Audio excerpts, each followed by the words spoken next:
In 2008, Dennis Granger, a retired UK bank manager, watched his life savings evaporate. He was caught in the collapse of Northern Rock, the first run on a British bank in 150 years. Half a world away, Wang Jianlin, a former Chinese border guard, leveraged the exact same macroeconomic conditions to build a multi-billion-dollar global real estate and entertainment empire. Globalization operates as a highly mechanized, predictable chain reaction. Its enforcing engine is the United States dollar. Roughly 40% of all global debt, both public and private, is denominated in dollars. To understand the mechanics of this hegemony, we are going to track a single dollar transaction across 8 distinct geopolitical nodes.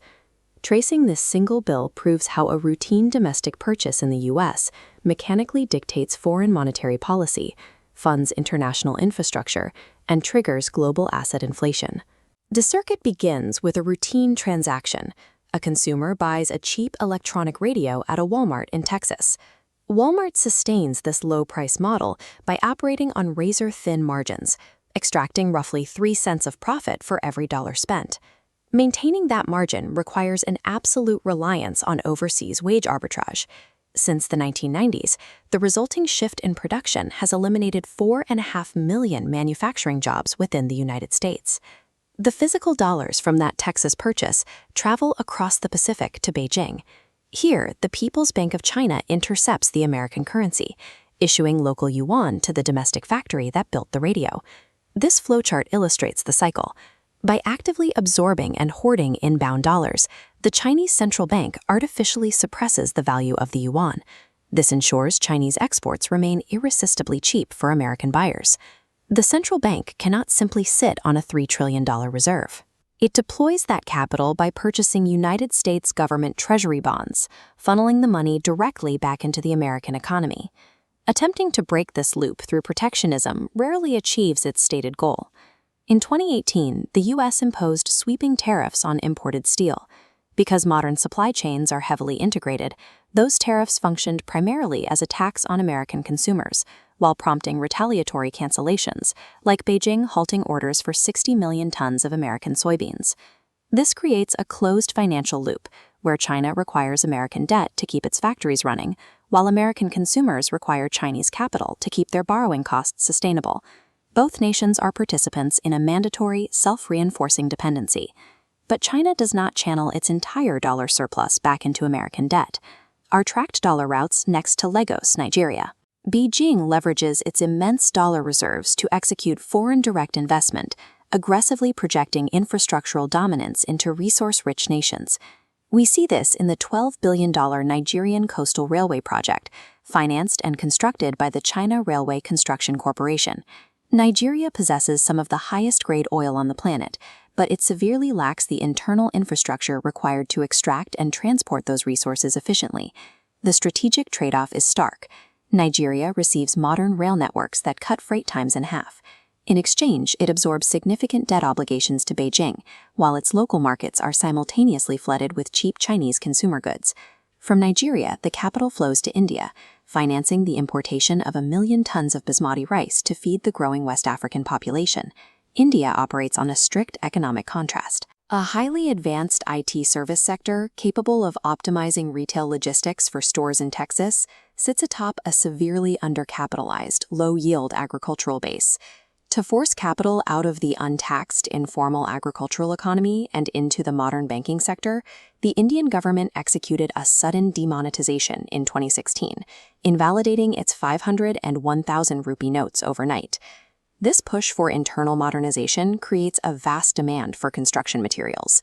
Because India lacks the heavy oil and bitumen required for its massive road-building programs, the state must deploy its hard currency reserves to buy them from abroad.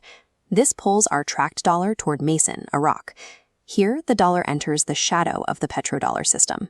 In 1973, the United States guaranteed Saudi Arabian security in exchange for a single, non-negotiable condition: global oil markets would transact exclusively in U.S. dollars.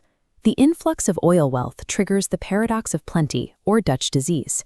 Immense international demand for Iraqi oil artificially inflates local exchange rates, suffocating non-oil industries and leaving the broader economy heavily degraded. By forcing critical global commodities to be priced in dollars, the United States guarantees perpetual, mandatory international demand for its currency, entirely detached from its own domestic manufacturing output. From the oil fields of Iraq, the dollar is transferred to Ajacsk, Russia, as local factions use their oil revenues to purchase Russian military hardware. Russia's exposure to the dollar system became an acute vulnerability in 2014. Driven by crashing global oil prices and strict Western sanctions following the annexation of Crimea, the ruble plummeted from 30 to 85 against the dollar. The mechanical consequence of this currency collapse was immediate. The cost for Russian corporations to service their foreign dollar-denominated debt skyrocketed, crippling the domestic economy. This map shows how dollar hegemony functions as a legal weapon. If a financial transaction touches an American server, even for a millisecond, the United States Department of Justice claims extraterritorial jurisdiction over it. To evade this sweeping dragnet, targeted capital frequently flows across the border into Berlin, Germany, as Russian oligarchs convert their funds into European real estate to secure their wealth. By operating as the default medium of exchange, the dollar doubles as an omnipresent surveillance tool, the primary enforcement mechanism for American geopolitical alignment. Seeking higher returns than local real estate can offer, German pension managers funnel that capital across the channel to the financial markets in London. Decades of aggressive deregulation transformed London into a global financial hub, specifically engineered to absorb and repackage massive inflows of international capital. This structure represents the collateralized debt obligation, or CDO. Investment banks bundled together thousands of high-risk United States subprime mortgages, sliced them into varying tiers of risk, stamped them with top-tier AAA ratings, and sold them to foreign pension funds. In 2008, the mechanics of this system ceased. As U.S. interest rates rose, the underlying mortgage defaults stripped the perceived value from the CDOs. Because these assets were dangerously opaque, no institution knew exactly how much toxic debt it held, completely freezing the global interbank lending system. The emergency response from central banks was quantitative easing. They injected $3.7 trillion of newly created money into the system to restore liquidity and prevent total collapse. While this intervention cured the immediate liquidity crisis, it disproportionately inflated the prices of existing assets. British homes, for example, quickly surged 20% above their pre-crisis levels. The cure ultimately exacerbated the exact structural wealth inequality that necessitated subprime lending in the first place. The circuit closes when a British businessman travels to Houston, Texas, spending those recycled financial gains back on American soil.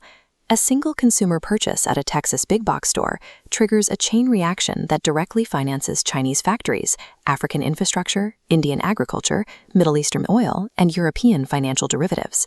The most logical challenger to this system is the Chinese yuan. Yet, despite China commanding a massive share of total global GDP, the yuan accounts for only a minuscule fraction of the world's foreign exchange reserves.